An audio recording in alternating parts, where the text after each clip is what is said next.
Hey, all you experts out there, this is the Monetize Your Expertise podcast, where we show you how to use your skills to pay the bills. Have you ever wanted to create a business that positions you as the industry leader and go-to expert?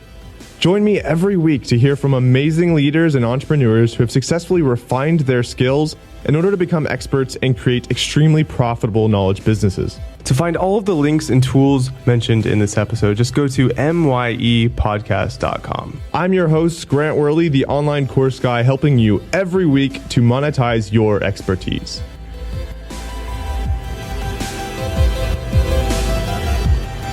Welcome, everybody. I'm here today with Leon J. He's founder of Fusion HQ, founder of Coffee Monster, and author of the new book, Create, Automate, Accelerate. Thanks for joining me today. It's always a pleasure, Grant. Yeah, I always enjoy our conversations, and so it's always good to get them recorded as well. And it's so interesting because you get involved in so many different projects because, you know, you've got an offline business, you've got, you've had multiple online businesses, you're an author of several books. So how do you find time for all these different things? This is always an interesting question, and it really comes down to having a team. There's no other way of achieving more. If you're only given so many hours in each day, and if you want more hours, you need more people, and it's pretty much as simple as that. I mean, there's obviously optimizing your time, finding ways to become more efficient with your time, using tools to speed up and create more leverage within your business. They're all very, very useful strategies for optimizing your personal time, but there's still only so far you can take that, and really to scale out, to run multiple projects, you do need other people. Yeah, I think that's a really good point. And actually, partly inspired by our conversations on this topic, I am definitely worked a lot more on that more recently, because that's a really good point, but it's something I think is oftentimes overlooked, right? Like, there's so many people who speak on the topics of, you know, maybe efficiency or different tools to use in your business, but then it's often overlooked that you just need a team at the end of the day. I mean, if you talk about efficiency, there is nothing more efficient than hiring a good team member. Think about it. Not only are they providing more hours of actual work time within your business, but they also have the history of having studied a subject, and they have the history of perhaps having had experience within that subject. And that's time that you would have to invest yourself if you wanted to get to the same level as their abilities. So, they've got education, they've got time, they've got experience, and sometimes they even bring tools to the table. If they're graphic artists, for example, often they'll have their own copy of Photoshop. And so you get massive leverage when you hire the right person. Yeah, they probably have even tools you don't even know about. Right. And so you can hire the Facebook ad guy, or you can spend 2 years learning how to do Facebook ads and buy all the tools and waste a bunch of time learning how to do it yourself. Yeah, somebody told me the other day, they said, I just like the freedom of being a solopreneur. And I'm like, okay, well, that's interesting. I said, so you like the freedom to deal with all the legal issues. You like the freedom to deal with the accounting. You like the freedom to deal with all of the tech setup. You like the freedom to deal with the support. The list goes on. And for me, that's not my idea of freedom, because all of those things, to some greater or lesser degree, depending on the size of your business, need to be taken into consideration. They need to be dealt with. And I don't know about you, but for me, I used to struggle, like with accounting particularly. It just drove me crazy, Me as well. Anything to do with financial documents or legal documents, I just hated. So they would sit there and they would build up in my inbox, or they'd build up on my to-do list or whatever it was, and they basically didn't get done. And that causes me more problems, more issues, prevents growth, etc. Whereas when you just find somebody else who's quite comfortable with that, they enjoy dealing with those type of documents, it's like such the biggest relief. It's like a whole weight being taken off, as well as freeing up so much more time to be more focused and more productive on what you do enjoy doing. Yeah, that makes sense. And I think that's probably a better definition of freedom versus freedom to put out fires in every single aspect of your business. It doesn't sound like a very good form of freedom that I'm personally very interested in. No, and that's the harsh reality that I think a lot of people tend to ignore when they go into this. And myself included. I mean, just to be clear here, my background wasn't always that effective or productive. Far from it. No one's is. I was definitely the solopreneur from hell. It was like I did absolutely everything myself. I had no money, I had no time, and I was trying to do it all alone. And it wasn't until I stopped trying to do it all alone that basically I was able to get involved in so many different projects. So how many hours a day would you say you work, and how do you sort of allocate your time between your multiple projects? So, I mean, when I first started out, I was working 12 to 16 hours a day, 7 days a week. There's no way around it. Just that's what it took me, because I was trying to learn everything. I was trying to learn how to do the graphics, how to do copywriting, how to do video editing, how to set up websites, etc., how to generate traffic. So now I'm a lot more effective and more efficient with my time, but I'm still very passionate about what I do. So to me, I would rather be working on my business or one of my businesses, one of my projects, than, doing a lot of other activities like going to a bar or something. Those kind of things don't really interest me still. So for me, I would much rather be focused on creation, building something, working with somebody, hanging out with somebody in a business environment. Like, we hang out together, we talk. For me, that's more pleasurable than, say, going to a bar and drinking a few beers and talking total shit to somebody that, just bores me out of my mind. Yeah, I understand. So basically you work a lot, but you enjoy it. Yeah, exactly. I mean, I'm still working, I guess, on most days, at least 8 to 10 hours. But it's not unusual for me to do closer to 12. Yeah. But I still have a lot. I don't work 7 days a week solidly anymore. I will take time off to go out and go for a ride in the mountains, or I'm just looking at moving back down to New Zealand, and I plan to do a lot of kayaking and fishing and hiking and cycling. And I think sort of the key there is that even though you might work more than the 4-hour work week, quote unquote, it's partly because you choose to, because I'm pretty sure you're in a position where you don't have to do that, but you enjoy it. So. No, I wouldn't have it any other way. And anybody who tells you that you can't be successful because you're working so many hours in your business obviously hasn't studied any of the people like Steve Jobs, Richard Branson, Elon Musk, Donald Trump, or virtually any other billionaire or multi-millionaire that wasn't handed it to them on a plate. In all of these cases, these guys become the top of the game by being passionate and loving what they do and putting in the hours day in, day out, year in, year out.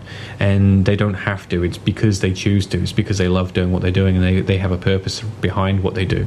Yeah, not only that, I guess it's also sort of the 10,000 hour rule thing as well. So you can't be really awesome at something unless you put in the time at the end of the day. Right, exactly. I mean, this is the thing. And I think, there's a big myth, and I've spoken about this recently, but that people are out there chasing freedom. They chase money. Why? Because they think money will give them freedom. And I think in both cases, they're actually myths in terms of what people are really looking for is happiness, and they think that the freedom will give them happiness, and they think the money will give them the freedom. And this isn't really true. And all of the psychological studies out there, if we research this, show that money only alleviates worry and stress up to the point where it meets your basic needs. And in the US, that's around between $50,000 and $70,000 depending on the studies. And of course, that can be sort of spread out around the world to different levels depending on what the average cost of living is. But past that initial point, there is no increase in happiness. A millionaire isn't necessarily any happier than somebody else who's got their basic needs met. And so that's an important point to remember. The second thing is the freedom. There's an awesome TED Talk called The Paradox of Choice. If you haven't seen it, I highly recommend you go watch that as soon as you finish listening to this. But in The Paradox of Choice, he points out that actually we become less happy with the more choice that we have. So if freedom is the idea that we have more choice, then again, the studies show that actually chasing freedom isn't going to make us happier, but actually less happy. And there's also all of these studies to show that, for example, when you become super wealthy, you increase your levels of expectations that then decrease your levels of happiness. And I found this myself. I've had to stop myself, where I go into a really nice hotel. I'll go into a nice 5-star hotel and I'll stay there. And there'll be some small issue, and I mean often it will be a small issue, like for example the room service took too long, or the bed was not that comfortable to some minor degree, or there was a bit of background noise in my otherwise perfect room, and these small details suddenly stand out and they suddenly ruin the experience of having stayed in this luxury accommodation. Yet it wasn't that many years ago when I would stay in a 1-star place and just be grateful of the fact that it didn't have bed bugs, and I was totally happy with that. Mm-hmm. So I think it's kind of interesting. So these kind of conversations and these type of insights is what led me to develop to write the book Create, Automate, Accelerate. And we've talked a lot about one of the core concepts or ideas within that book, which was the 5 Ps. Mm-hmm. And so I've read the book. We've talked about it, off recording, off air. But could you care to elaborate on that further on your book and also on those principles? Yeah. So, this is obviously where this conversation has been leading in terms of the idea about the 5 Ps. That is, my belief is that people go about things the wrong way. When they come in and I speak to them in the coffee shop or I speak to them elsewhere, they're often asking the question, how do I make money? I think that this is the wrong question to ask first. I think the question we need to be asking is, what is the purpose? What am I doing this for? And so that's the first P, is purpose. And just to quickly outline them, but the first P is purpose. Second P is passion. The third is people. The fourth is place. And then the fifth is profit. And to take you through this process, to take you through this line of thinking. But basically, once we identify what our purpose is, we now have a reason for creating something that's much greater. And if your answer is to create money, that's not a good answer. That's not a good purpose. You see, a business without a purpose is almost an oxymoron.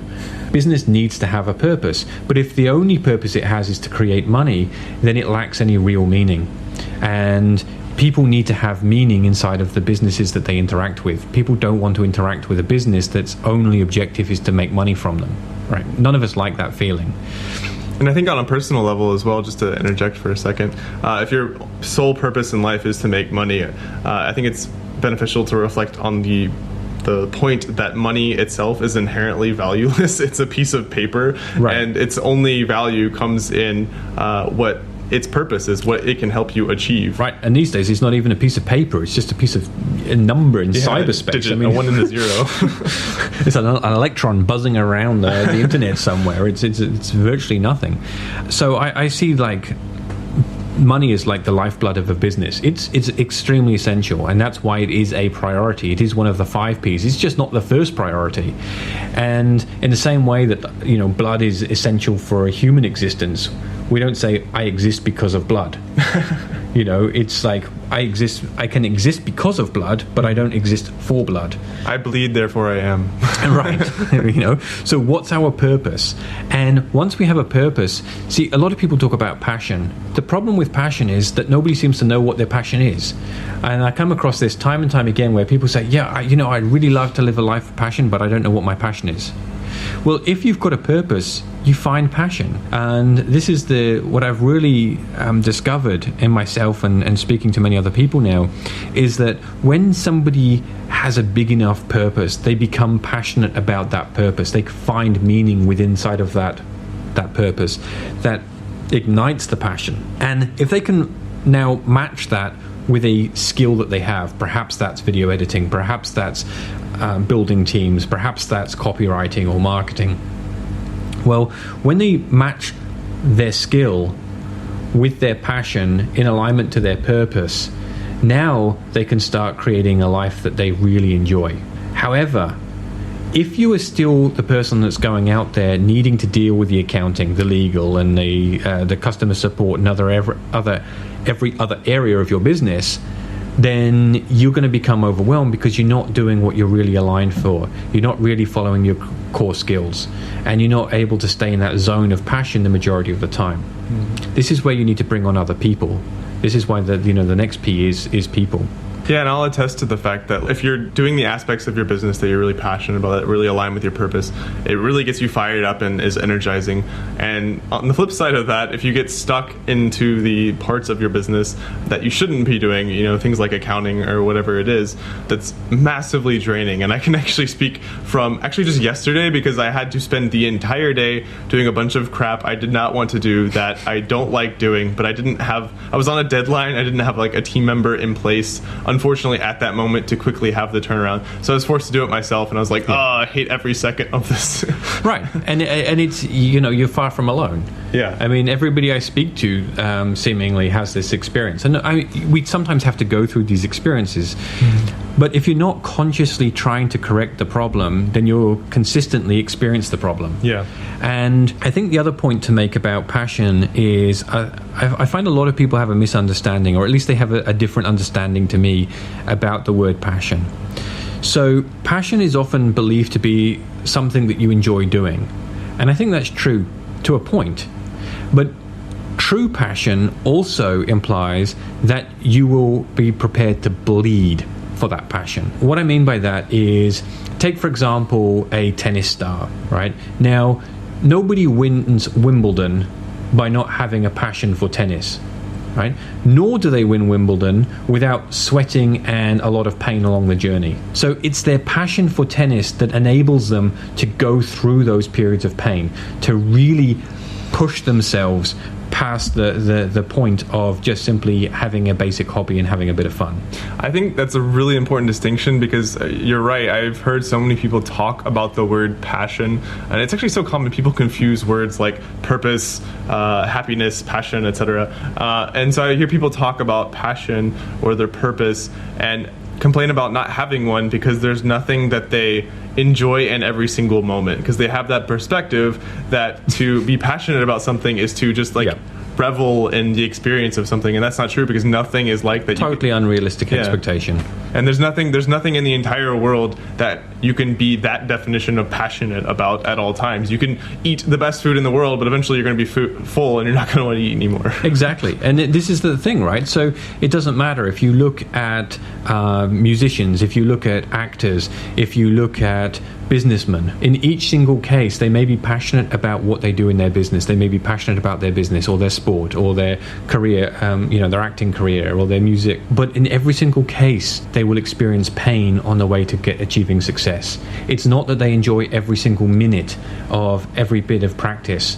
And this is why I often talk about an entrepreneur being an artist with business as his or her canvas, because essentially the entrepreneur is the person that will sweat for their purpose. They will bleed for their purpose. And this is what enables them to achieve success. This is what enables them to arise above success where many others will give up along the journey. And I often talk about that if you really want to make money, then you shouldn't become an entrepreneur. You should probably go get a job. And that may be extremely controversial. But if we look at the statistics, statistically speaking, a job offers more security, more financial reward in the short term. If you invest that money, it can offer very good financial return in the long term. It offers more free time for most people, particularly in the short term. If you look at any successful entrepreneur, they work longer hours, they make less money, they have more stress than the average employee for a much longer period of time. And statistically, they're most likely to fail. 80% of businesses fail. So if you're trying to get into making a business or becoming an entrepreneur for the purposes of making money, you've probably chosen the really bad path.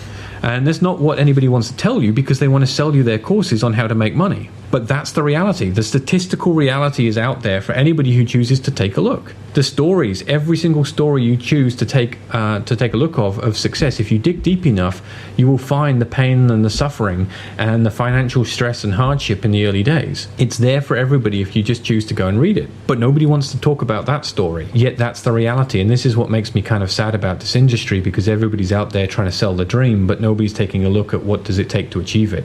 What type of person does it take to achieve it? And is it right for everybody? And no, it's not. Because an entrepreneur relies on team members to become successful. They rely on teams. That means you need people working for you. And therefore, an entrepreneur is nothing without employees. So the moment an entrepreneur tries to say that entrepreneurialism is better than being an employee, they're basically putting themselves above other people. And again, I don't think that this is right. I think that we're all equal and we're all just have different roles. Just some of us are designed to be entrepreneurs, others are designed to be tennis stars, others are designed to be actors, and others are meant to have a nice, happy life being an employee, doing what they enjoy doing, working for a company that treats them right. Yeah, and I think you put it really well on a different discussion we had where you said that most people in the world should be employees, and without that, there could be no entrepreneurs or something like that. It was a really good point. And I like the way you phrased that, because it's something that a lot of entrepreneurs are like, yes, everybody should be entrepreneurs, but at the end of the day, everybody can't be entrepreneurs. That's kind of logically impossible. It's impossible. People use this false logic that says, well, I don't enjoy my job, therefore I should become an entrepreneur. No, it might just mean that you need a new job. It may just mean that you're working for the wrong company or working on a project that you don't appreciate or that you have no value for. Yeah. And so this is why it comes back to a purpose, right? If you work for a company that has purpose, being an employee doesn't become so bad as long as you're treated right, as long as your basic financial needs are being met. You're not going to be any happier, as we talked about earlier, by increasing the financials beyond that point that, you're financially secure. So if you take something like somebody like an engineer for Tesla. Now, Tesla has a very clear mission, right? They want to rid the world of petrochemicals and help save the world by reducing CO2 levels. Very clear mission. Now, if I were a top-level engineer and I had an opportunity to work for somebody like Tesla, where I'm an engineer, that's what I do. That's what I want to do. I have an alignment to their purpose. I want to help save the world, and this is a project that will enable me to use my core skills in doing that. I'm going to be looked after financially within that process. Well, surely I'm going to have more satisfaction within that environment than perhaps I would do trying to start my own business, where now I have to deal with accountants, I have to deal with lawyers, I have to deal with team building. None of those are my core skills. None of those are my interest. I'm going to be far more satisfied and far more rewarded by being an engineer inside of that environment than I would be trying to start my own engineering company in many cases. Yeah, I think that makes a lot of sense. And so you've thrown around the word successful and failure. So I'm curious about what those words specifically mean to you. What does success mean to you? Success, to me, it means living a life that I value. And that doesn't necessarily mean making money, though, of course, that's always nice and it's always a bonus. I mean, it's not the priority. For me, being successful means achieving goals that I have set, and that through a process of trial and error, through making sufficient number of mistakes and learning through those mistakes, I eventually attain that intended or better than intended outcome. And that's really my definition of success. To me, I've made a bunch of money in the past, and I can't deny it's an adrenaline rush when you see money flowing into the account. The first time we did a major launch and I watched $300,000 flow into the account in less than 10 hours at a point where I was completely broke. I cannot deny that was an exciting moment in my life. Yeah. It absolutely was. But I don't think anybody would blame you for that. Right? But it was a short excitement. It was an excitement that within 1 week had already worn off. That's not a goal that, I would say that was worthy of attaining in of itself. Whereas other achievements that I've had within terms of the software, that learning how to help people and seeing the impact that we've had. I mean, our software has now helped our users make millions and millions and millions of dollars combined. Knowing that has been real lives changed gives me more satisfaction. Hearing stories like when I was speaking in China, and the second time I was there, a guy comes up on stage or is introduced to me as being somebody who bought our product at a previous event. He was a taxi driver who had no education, couldn't speak a word of English, and he'd bought our Chinese version of our product. And within the 3 months since I had last seen him, or since he'd bought the product, he'd gone from a taxi driver to renting a penthouse office in his town and setting up a company that had already done close to $30,000. His life was changed. And the gratitude in his eyes as he almost cried while he shook my hand for the difference that his life had now taken, that made things worthwhile. Those are the kind of goals that I think any entrepreneur really lives for, when you see the result in the customers. Not just your own bank account. Yeah, absolutely. That level of impact, I think, is probably one of the most rewarding things, and hits a lot deeper than probably just some numbers that you see in your bank statement. Yeah, absolutely.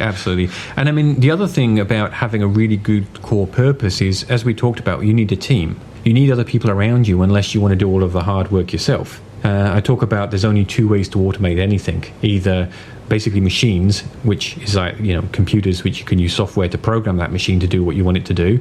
And obviously there's mechanical machines, but machines or people. So there's only so much that you can automate through using machines. Everything else needs to be automated through people. So if you really want to free up your time to focus on building new projects, building new ideas, or to have with your friends and your family and everything else, whatever the objective you want. But ultimately, it means you need to become more efficient with your time. The only way to become more efficient with your time is through the process of automation and systematization. Now, as I say, that can be with machines or people. If you're building teams, that's people. How do you get the best people on board? Well, by having a good purpose, by aligning them with something greater than simply a basic financial incentive. If people can get on board with your mission, with your vision, with your core idea, now you can attract much better people. Those people are not only more effective in what they do, they're also a whole lot more fun to work with. So again, if our idea is to enjoy our life, to have fun in what we're doing, and business is a huge part of our life, then surely it makes sense to have great fun people to work with. So again, having that core purpose now creates better quality people in your team. It's a knock-on effect. So if you came around this the wrong way, if you started with the money first, you're now getting less results, worse results as you go back up the chain of questions. So the next question, the next P, is place. Where is the best place for us to build this business? Well, that's a multivariate question, really, but it depends on your objectives. It depends on your purpose. See, a lot of digital nomads I meet, they choose Chiang Mai not because it's meeting their purpose, but because it seemed like a cool place to go. And yet, if you start with a purpose first, now you find out where is the best place to go. You find out where's the best place to build your business. Now, if you're building an offline business, perhaps if it's a coffee shop, then the place is extremely important. You may decide where that is. If you've got family commitments and family is very, very important to you, maybe your local location has a strong draw card that overrides any other purpose. If you are starting the next Google, perhaps Silicon Valley does offer a base of employee potential that you are going to require to build that business. So you need to start looking. Now, in our case, when we built our business, we needed a good solid team that we could afford. We had a budget. And so we chose Chiang Mai so I could hire the right people to build my team on my budget. That's why I chose originally to come to Chiang Mai. But basically now you see that place is secondary to the purpose. But depending on what that purpose is, place may or may not have a very definite determining factor. You may be locked down to a specific place because of your purpose, and there may be a specific place that optimizes your potential for success around that initial purpose. Perhaps the purpose is less important in determining where you will be, but your team will be more important. But now, because you've already identified your purpose and you've identified your team, you can now much better identify where is the best place to base yourself or to base your business. Yeah, I think that's a really great point, and kind of as you were getting at, is something else that people oftentimes overlook. And so there's a lot of great information like what we've been talking about so far in your new book that I've read, and it's quite good. I recommend you guys check it out, Create, Automate, Accelerate. And so I'm curious, whenever I mention your name to people around here who've met you before, one of the things that they say is that you're a very sharp, knowledgeable guy, especially with regards to marketing. And so I'm curious about how you would describe your process of just getting started to becoming somebody who's, is an expert in internet marketing and is in this position where you've got these nice projects and, what did that path look like? How did you acquire that knowledge and skill set? You touched on it earlier, which is there's a certain amount where just the number of sheer hours put into it. So they say 10,000 hours to become an expert, and you need about 20 hours to become dangerous, essentially. They say you can, within 20 hours you can learn a subject good enough to make use of it. Yeah.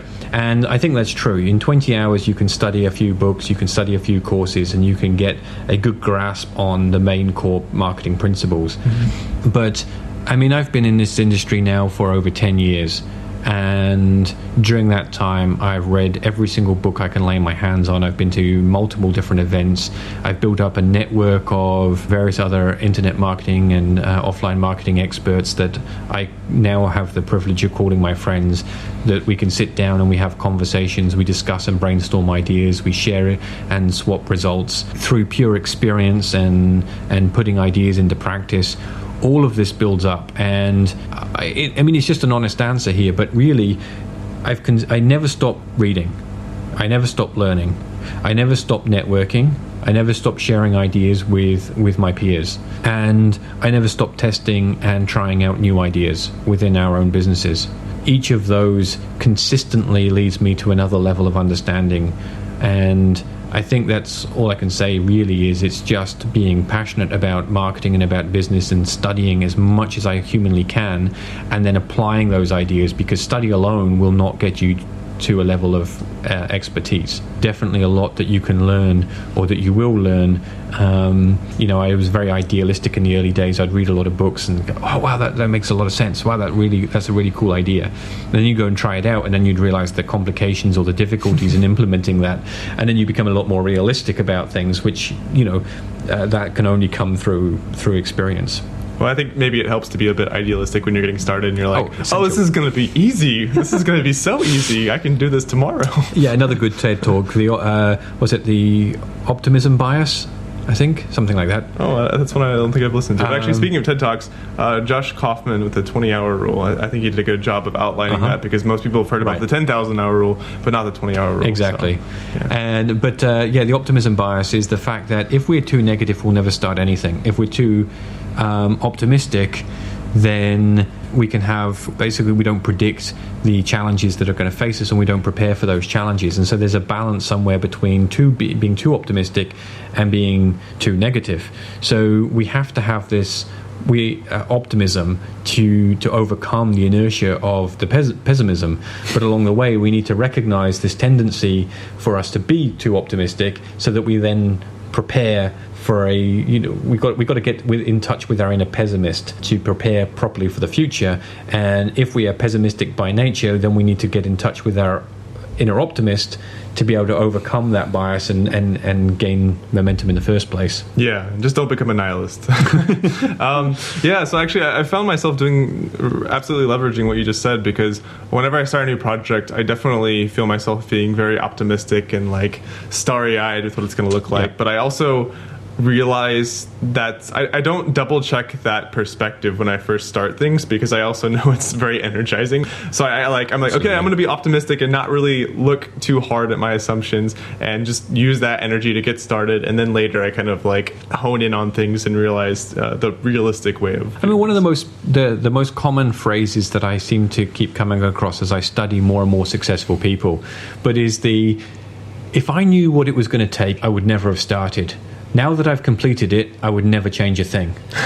And I understand that so well. With most of the projects I look at, if I look in retrospect and go, oh my God, if I knew how challenging that was going to be, I would probably never have started that, right? But now that I've completed it, or now that we're so far into it, I would never change a thing either. I'm really happy. It's like, now once you get the success, you get that sense of satisfaction. And again, this is the other thing I find, that people are always trying to make life easy. Life was not designed to be easy. I don't find there's any satisfaction in this. If we go back to our analogy about sport, I mean, can you imagine any sport? Let's take tennis again, right? You stand there with your bat, or your racket, sorry. I'm not a sports person, even though I keep using sports analogies. I don't even know what Wimbledon is. All right. So, but you just keep hitting the ball over the net, right? And your opponent is just so terrible that you win every single serve. How long before you would give up, right? It would become so boring so quickly. We really need to see that business is a game, life is a game, and really if it was so easy, we would become depressed through sheer boredom. We have to embrace the challenge. We have to understand that life wasn't designed to be easy. We grow through stress, we grow through challenges, and we gain satisfaction. Our deepest sense of satisfaction and sense of reward comes through overcoming challenges and overcoming obstacles, not through just being given and handed everything on a plate. So, I think this is a really important mindset to adopt in this process. You talk about, how do you achieve success? Well, one of the things is to start out with the expectation that you are going to face challenges, and to embrace those head on with the sort of knowledge that when you overcome them, you will be left with a sense of satisfaction that made it all worthwhile. Yeah, absolutely. And to sort of go back to two previous points that you had, I really like that perspective about, how'd you put it, is if I knew what I knew now, I would never have done what I did. But now that I am through it, I'm glad that I did. It's like, I was sitting there thinking about that for a little bit, because it's something you got to sit and ponder a bit before you're like, oh, wow, that's really true. Because, if I look back at my initial perspective of the things I've done, always when I was starting, it was super optimistic, and I'm like, yeah, I'm going to do this in 6 months. And then it's like a year and a half later. And then, so now, if I had gone back and like known what things really took, it would have been very, very daunting. But then now on the flip side, having gone through the processes that I've gone through, they are so valuable, and I've learned so much, and I've failed and succeeded and what have you, but it's been very good. But it would have been daunting and like overwhelming to realize that at the beginning. So I actually know exactly what you mean by that. I really like that perspective. And that's you asked me how I became so successful, or this how did I become so astute in marketing, etc. It's exactly through that process. One of my favorite quotes that you'll hear me quote again and again, but was from one of the CEOs of IBM. And he was asked how to increase success. And he said, to increase your success rate, double your failure rate. Yeah, it's a good quote.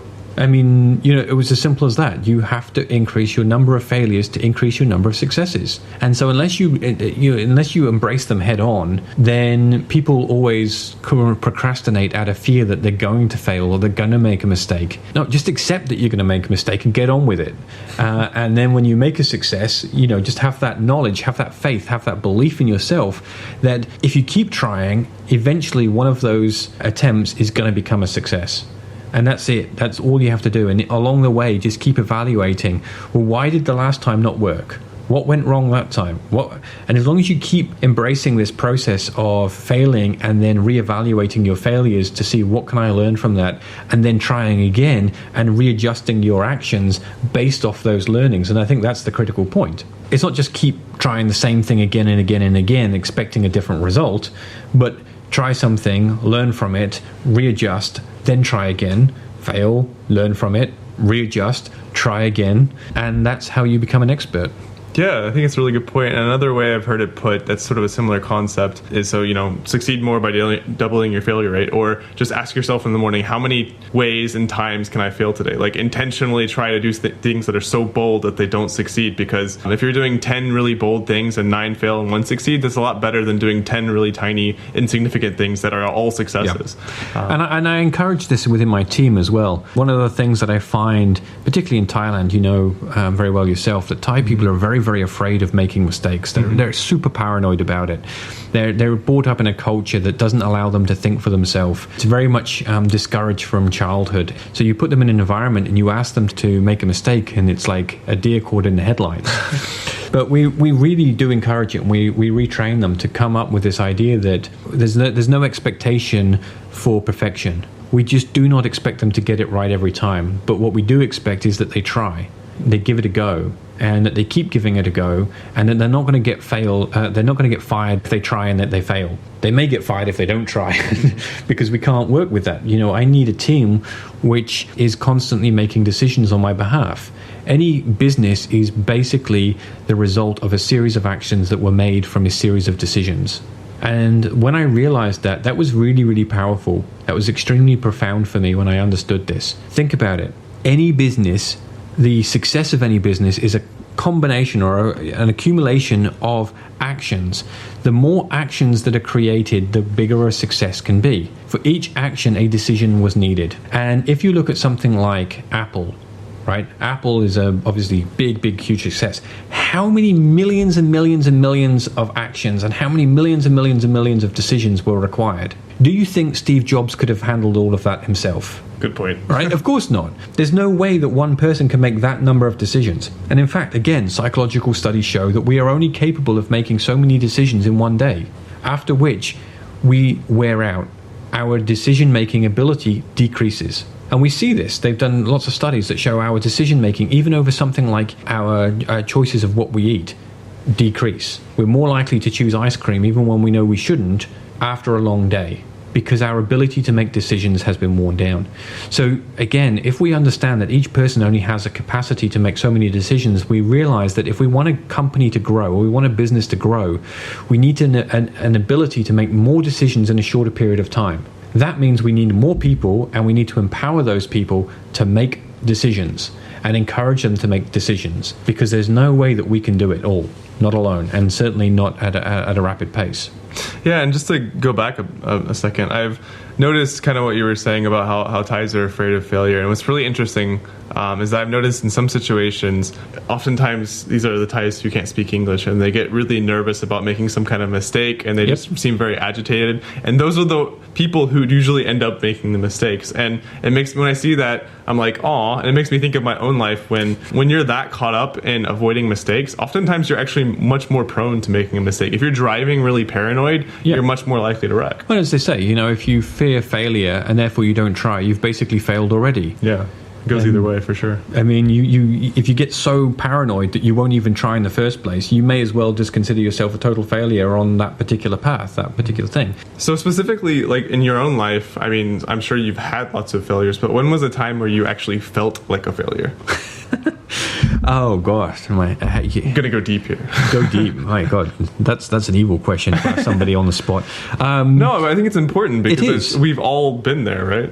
It is, and I think this is something that comes up a lot. People always say, "Oh, well, yeah." Once you're successful, people always see like Steve Jobs or Mark Zuckerberg and Elon Musk, whoever, and they see them as the successful person because that's all they've ever seen, and they always think of them as that person. But they weren't always that person. They were often somebody who was struggling, and most of them were sleeping on people's couches at some point in their history. I've personally been homeless in about 3 different countries and slept rough in many different places. I spent one night sleeping on a traffic island in the middle of Sydney because I didn't have any money and I couldn't afford somewhere to stay the night. You know, well, it is expensive there. I mean, the truth is, at that point, I couldn't afford accommodation in Thailand either. I was down to about 5 cents in my pocket. Wow. So I've experienced the feeling of failure many times, and if I go back a few years, there was a point where I was rocking back and forth on my bed. Honestly, I didn't know how I was going to buy food by the end of the week, and I had a daughter, I had my wife at the time, and I had to try and provide for them both as well as for myself, and I just didn't know how we were going to buy a pad thai basically by the end of the week. Things were getting pretty dire. I was questioning my sanity. I was questioning every book that I'd ever read that got me to that point. You could say things were pretty rough, emotionally speaking. That would be one time that comes to mind. Yeah. So how did you get out of that place? Just take a deep breath and pull the last reserves of belief. Really, it just comes back to having that belief to keep persisting. In that situation, I really didn't know what else I was going to do. I mean, I just had to have faith and try something else and keep trying. And at that point, I'd stay up extremely late. I would try absolutely everything under in my power. And it wasn't the first time either. I mean, just to point out, but I'd been in a situation just after my daughter was born, and we had to pay the rent, and we were living in New Zealand. And I didn't know what to do. I had really no experience at this point. I'd built up a small list of a few hundred people, that was all. I didn't have any products. I didn't have any contacts. I didn't have any affiliates. I didn't have this. I didn't have that. Everything that people see in me today and say, well, yeah, that's easy because you've got that. I didn't have any of that. All I had was literally a list of a few hundred people. It wasn't even 1,000. It was literally a few hundred people. And I had to try and come up with some money because we needed to pay the rent. And so in that situation, it was... I basically sat down and wrote a sales page for a product that I hadn't created, and I outlined a 7-part course in personal development. I knew personal development inside out. I'd read every book at that point. So I outlined what I thought was the key things to learn, and figured, well, I could teach that on a teleseminar. These were days before webinars, So I could get a free teleseminar account. You could have 100 people on the line. Well, that wasn't a problem. I wasn't going to be getting more than that, I sold it for $379 and I mailed out to my list and basically gave them 48 hours to respond because that was when the course was starting. I made over $6,500 in the next just over 24 hours, and I should have made more, but I made a mistake on the page and I lost a bunch of sales. But it's a good day. And at that point, I was like this 50-50, like between absolutely like horrified at myself that I'd lost all this money, and then so proud of myself that I'd made all of the money that I had made, and it was just so the level of relief. So I don't know. There's so many stories in that case of where you feel like a failure, or you feel like you've made a crazy mistake, or does that ever stop? No. So you always get back to there, right? Yeah, absolutely. And it's this constant reminder. And sometimes to get myself through it, I go back to reading biographies of people like Elon Musk. Because and Richard Branson, they're two of my favorites. I've actually do you have any recommendations? Because I've been looking recently specifically for biography about Elon Musk, but I didn't find a good one that. This one just released recently. Oh, really? Okay. Yeah, just the last couple of weeks. Yeah, excellent. And Steve Jobs' biography. That's a good one. Losing My Virginity. Richard Branson's biography. I love it. But go watch the Hangout talk as well between Richard Branson and Elon Musk. That's awesome. Oh, wow. And both of them have almost identical story where they've got companies that are worth hundreds of millions of dollars, and they're about to lose them within 2 days if they don't come up with millions of dollars. In Tesla, in Elon Musk's case, Tesla was about to go bankrupt if they didn't come up with a bunch of investor money within 2 days. In Richard Branson's case, the bank were about to foreclose any of their credit. And so basically they would have to go bankrupt on their company if they didn't sort out their finances in a new way. And so they had literally a weekend in both cases to try and save a multi-million-dollar company. I think I remember the Richard Branson one. Some banker reversed their decision on something and he had to go in and strong-arm them. Yeah, I mean, don't with any of these stories, never get hung up on the details. Yeah. Just recognize the resource and the strength of character that these guys have.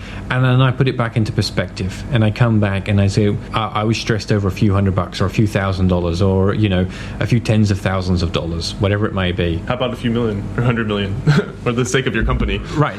And I suddenly go, actually, my situation's not so bad. Yeah, exactly. It really isn't. Yeah, and I think it's interesting to think about. So maybe in your early days, you're not as good at dealing with the failure moments, but they never go away. It's just actually the size of your problem gets bigger. The other thing I have to always remind myself is, and one of the realizations I had, and that is that the difference between being bankrupt and a multi-millionaire is far closer than being financially stable and mediocre. How so? Somebody who has a stable base income, somebody who's, let's say, making $100,000 a year or $150,000 a year, is further away in many cases from being a multi-millionaire than somebody who's on the verge of bankruptcy. So if you take again, for example, the Elon Musk story, at one point Elon is on the verge of bankruptcy. He invests his last bit of money into Tesla. SpaceX looks like it's about to die a miserable death. Solar City's on shaky ground. The entire US economy feels like it's about to collapse, and he has a choice. He's got a few $1 million left. He can go and buy a nice house somewhere and take it easy for the rest of his life, and buy a couple of other properties, rent them out, take it easy for the rest of his life. Or he can invest everything he's got, and he actually went out and he borrowed money off friends and family. He's, the CEO and majority shareholder of a company that's theoretically a multi-million-dollar company, and he risks everything to push it over the edge when other investors weren't even looking to invest into his business because they thought it had no future. And he pushes everything into that last decision, that last final effort. If this doesn't work out, he is totally bankrupt. Now, as fate would have it, he manages to reverse things around, and within about 2 years, he's now a multi-millionaire, and within a couple more years, he's considered a multi-billionaire. He's now worth around $10 billion. That's 7 years to go from the brink of bankruptcy to being worth $10 billion. Wow. That's intense. Right? So that's what I mean. The verge of bankruptcy is closer in many cases to being and if you look at the history and statistics, many self-made millionaires were bankrupt, and many of them more than once. So would you ever say that in your own story you got to the point where you were quote-unquote successful, especially financially, and then went back to being bankrupt in your own life? Oh, I don't know about bankrupt, but I've never declared bankruptcy yet, but it's got pretty damn close multiple times, because as an entrepreneur, I'm not interested in the money. I'm interested in what I'm creating. And like most people who will create something, they will reinvest everything they have back into that. Yeah. They will live on the edge to try and push everything they can to make their projects more successful, to make them better, to make them bigger. That makes sense. And so I'm never driven by the idea of creating more money, other than to create more money to grow my business to the next level, to start the next project. That's the only real, yes, I have fun with money. Yes, I'll buy toys and I'll go on holidays and I'll do stuff, but it's never about that. That's always just really a way to relieve yourself and give a bit of a break from then going back into it. When I go on holiday, if I have a holiday, the last 3 days of my holiday, I'm just like crawling up the walls to finish it. I can't wait to get back to the project. Half the holidays thinking about what needs to be done when I get back, because I love it. So just I know we're probably going on quite a long time here, but to wrap up, just for those in suspense on the fifth P, and I say talk about profit, because this obviously is the point, right? We don't want to become bankrupt. We want our projects to survive. We want them to live. We want our lifestyles to be at a sufficient level to be comfortable, to support our friends and our family. So profit is essential. But here's the thing: there's so many ways to create profit. And look at Google. When Google started out, they didn't start going, "We're going to become a super successful advertising agency and generate billions of dollars through advertising revenue." They didn't start that way. They started by saying, "We will bring the world's information to everybody at a single click." Think about the difference in that. I mean, it's absolutely profound. If you think about any of the major businesses, they did not start going, "How am I going to make a bunch of money?" They asked by saying, "What do we want to create?" They got the right people on board. They had people that were passionate about their different roles in that business. They located themselves in somewhere that made sense, and then they asked themselves, how are we going to make money? In Google's case, they'd raised about $23 million before they'd figured out how they were going to generate cash. I wonder how they pitched their investors with that. Right? It's crazy, right? Yeah. It's hard to imagine, but that's the reality. The way that they were going to make money was the very last question that they asked. And every business has multiple ways it can make money. It can license its intellectual property, or license its software, or license its content. It can sell it. It can lease it. It can advertise on it. It can sell its databases. It can, I can't even remember now the list. I've got a whole list of ways inside the book of ways that you can actually monetize a business. Put affiliate links in the back end of your business. Monetize it through recommending other people's products or services. Sell physical products that make sense within your particular niche. I mean, the list goes on and on. So don't ever start thinking about how am I going to make money. That's the last question. If you find a big purpose, then you ask, how am I going to monetize that project? How am I going to monetize that business? Now it becomes a lot easier. And your customers are going to be far more excited because they are also driven by your mission. They become driven by your purpose and the meaning that you've created in this world. And I mean, honestly, look, the world is either going to fall apart or it's going to become super successful. We're kind of on a tipping point. And I think it's every entrepreneur's job. It's every individual in society to come together. I love the quote that Voltaire said, something like, "No individual snowflake feels responsible for the avalanche." It's a good one. Yeah, I hadn't heard that. Right? Yeah. Yet we are all snowflakes in the avalanche to this planet's doom or to its success. Mm-hmm. And as entrepreneurs, we are seriously responsible for this, because everybody wants to put the responsibility on the governments. People want to put the responsibility into society. Yet society, I'm no better than anybody else, right? I'm not getting on my high horse here. I'm no better than anyone else. I will drive my petrol-powered motorbike or car. I will jump on an aeroplane. I am contributing towards the avalanche of failure on many levels, yet I'm trying to offset that by looking at my businesses as ways that can contribute towards society. So in the case of Fusion HQ, our users are able to free themselves from their 9-to-5 jobs. They mean they no longer need to commute. They're able to share information in a much more effective way that hopefully helps people's health and helps people's education and has a knock-on benefit effect. We're trying to educate people to have more purpose in their business. That's obviously what I'm doing now, is trying to get people to think on another level. So this is actually a good segue into one of the final questions I had, which is, so you kind of touched on this, but I'm curious about the specific decision points that caused you to decide to start Fusion HQ, that caused you to decide to write this book, to start Coffee Monster, to do these different things. Mm-hmm. So what inspired those decisions? Fusion HQ was fairly simple. I was an internet marketer, and I was doing information marketing, and I was selling information mostly around the personal development and health sectors, and I needed a platform that would work. there was really very little out there at that time. Everybody was using WordPress and plugging it together with this and plugging it together with that. And when we did one big launch, and we generated about 1.4 mil in 10 days, which was all cool. But we had so many headaches in setting up that project and then maintaining that project, managing our customers on the back end, because we'd got about 4 or 5 different systems that were all linked together and pieced together. And basically, it makes marketing very inefficient. It made setup very inefficient. It took us about 4 weeks to get everything configured and set up and ready to go. The same setup that now takes me less than 60 seconds with an unskilled person to do inside of Fusion HQ. So we've really automated a lot of that process, and that was the whole point, was to speed up and make our own business more efficient. Create automated accelerators. Exactly, right? I didn't realize it at the time. I've come on a long way in terms of my level of understanding or my perception about the importance of purpose at that time. But we had a very solid purpose in the very beginning. As we've evolved, the choices that we make become more and more focused. They become more and more purposeful. So, and obviously that's where Create, Automate, Accelerate comes in, is now I want to try and share that realization that I've had throughout growing my own businesses, to realize that, to take a leaf out of somebody like Elon's book, where his Tesla company is there to try and save the planet. What's interesting, just to prove that point, is that many people don't realize this, but Tesla gives away its patents. It makes its patents available to its competition. Now, how many other companies do that? They give away their patents. For you US Americans out there, that's patents. All right. Okay, so they're patents. Sorry. For the English-speaking world, patents. So, how many companies do that? Yeah, but in his mind, he didn't create Tesla to make money. He created Tesla to help save the planet, because he recognized that the transportation system as it was unsustainable. He recognized that the car manufacturers, while they had the resources and the technology to potentially pull this off, they weren't going to anytime soon.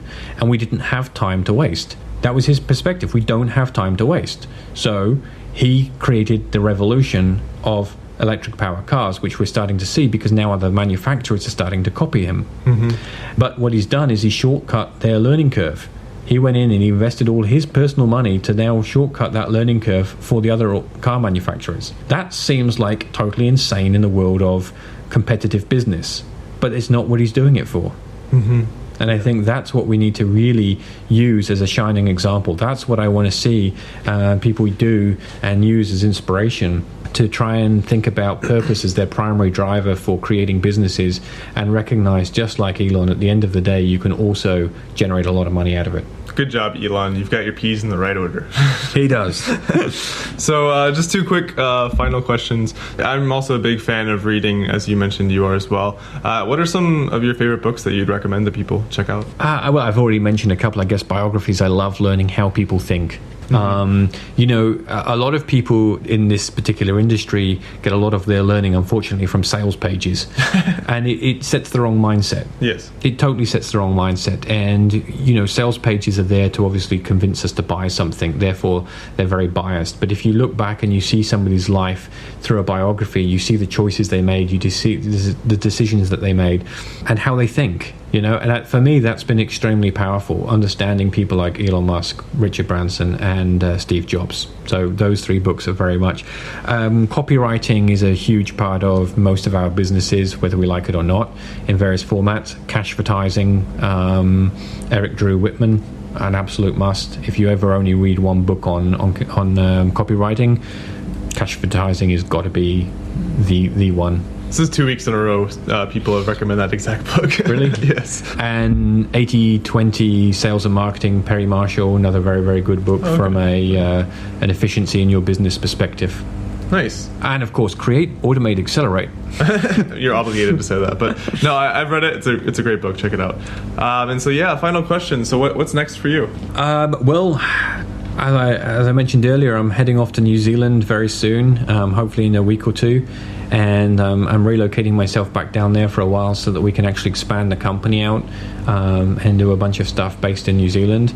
But my longer term objective is I want to focus much more on projects that are much more environmentally focused and provide solutions for people to continue to live with the standard of living that we have become accustomed to, or better, but without compromising the world's integrity. So I've got a few ideas on exactly how I'm going to do that. But basically, the world needs a serious revolution, and the only people that are going to make that happen, businesses. Yeah.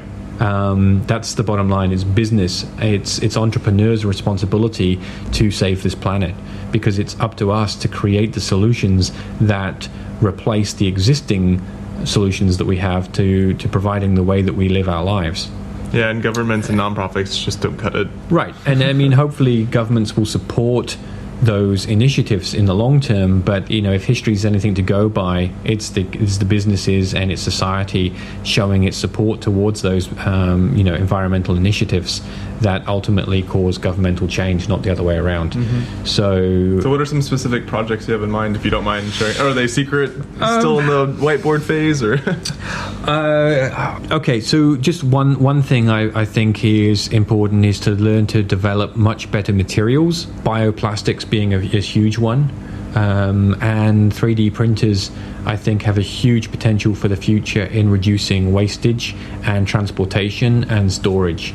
If you think about how much CO2, etc., is released by, think about this, a whole team of people having to go to a warehouse or a factory, should I say, to develop a product.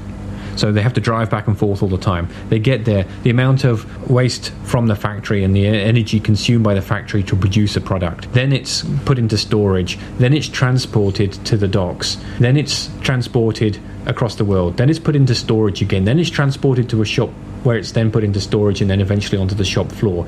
This whole time, there's a lot of energy wastage in terms of lighting or heating or air conditioning or various members of staff having to go to and from the different depots along its journey. And then eventually somebody has to go there and pick it up, right? That's a huge amount of wastage. Huge amount of wastage. And 3D printing technology, I think, really enables us to produce a large amount of what we need locally without all of that transportation and excess wastage. So I think that's one massive way that the future is going to be improved, is by the use of better, more environmentally friendly materials in combination with the use of more advanced 3D printing. Nice. It's a good business opportunity for you tree-hugging tech enthusiasts out there. I again, like Elon, I can give you the ideas, and I plan to go down this path myself a lot, but ultimately it doesn't matter whether I do it or somebody else do it. I'm not going to do it for trying to make a bunch of money. I'm going to do it because I think it's the kind of initiative that can have a large-scale impact, and we need to be focused on large-scale impacts. That's what we need to be focused on, is how can we create a bigger impact, or at least in our own small way make a contribution towards collective improvement.